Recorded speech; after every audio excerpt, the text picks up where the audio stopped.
For NYUpInSyracuse.com, this is Matt Parrino, and looky here, Mr. Ryan Talbot in the flesh. You're probably used to hearing our voices a lot and not so much seeing our faces, but we got this beautiful mug out here to training camp for the first time on the sidelines. And before we get going, what was your impressions? What was it like to be out there and see this Buffalo Bills team, especially this Buffalo Bills team for the first time?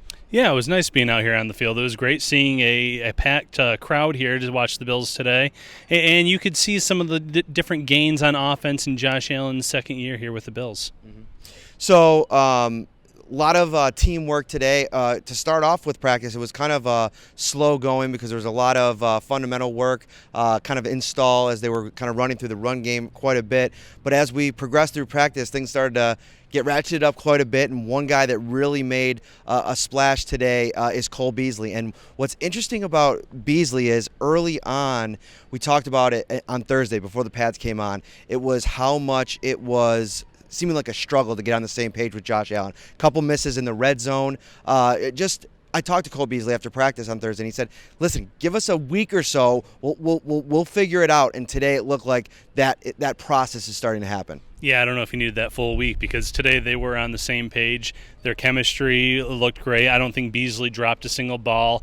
You can tell that right now Cole Beasley is going to be a big part of this offense. He's going to play a featured role here with Josh Allen, and that's something that Allen didn't do so much in year one is drop the ball off underneath, take what was given to him. So having Beasley here in the fold is going to be a big gain for the Bills.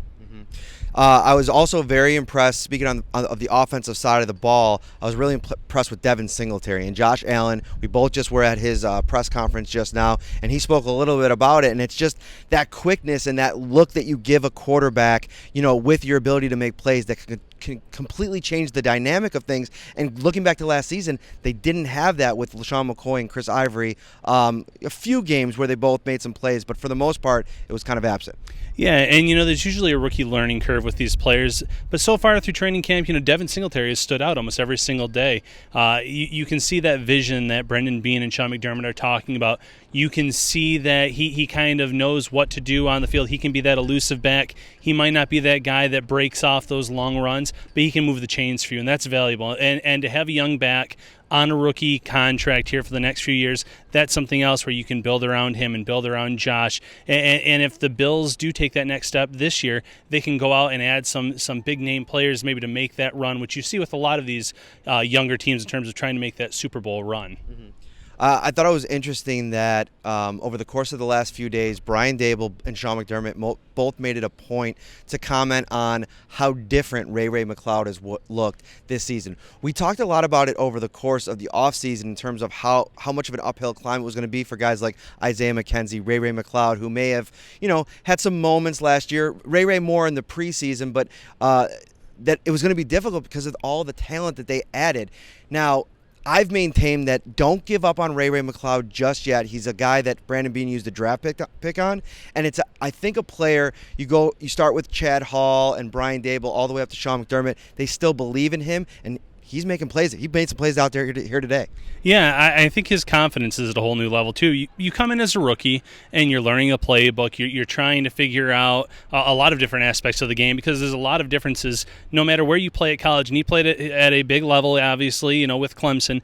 But in the NFL, it's a completely different beast. And this year, it looks like his confidence is at all-time high. He had some issues with drops in his rookie year at camp, preseason, regular season, a little bit there. And his hands look good so far here, too. And he seems to know what he's supposed to do when he's out there on the field. So he has taken that big step from year one to year two, and he's putting himself in a good position to kind of hang on to one of those final wide receiver spots. Mm-hmm. We put a lot of, reaction out to practice. Listen, there's only so much you can take from this kind of setting, and trust me, it's going to the evaluation process is really going to start when we get to games. But I think what you can be happy about at this stage, and this is all you can take from this, is Josh Allen's making plays. The offense at times is getting the best of the defense, and that's something that, Lorenzo Alexander, I talked to him after practice today, that's what this defense wants to see. They want to see the competitiveness kind of ratchet up quite a bit.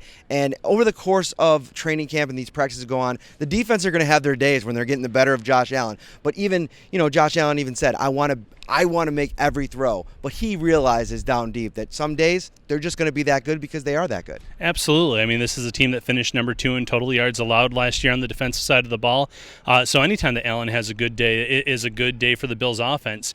As you mentioned, Buffalo returns 11 or 10 of their 11 starters from 1 year ago. So there's not much change there. They're already on the same page. There's a lot of new moving pieces and parts on this offense.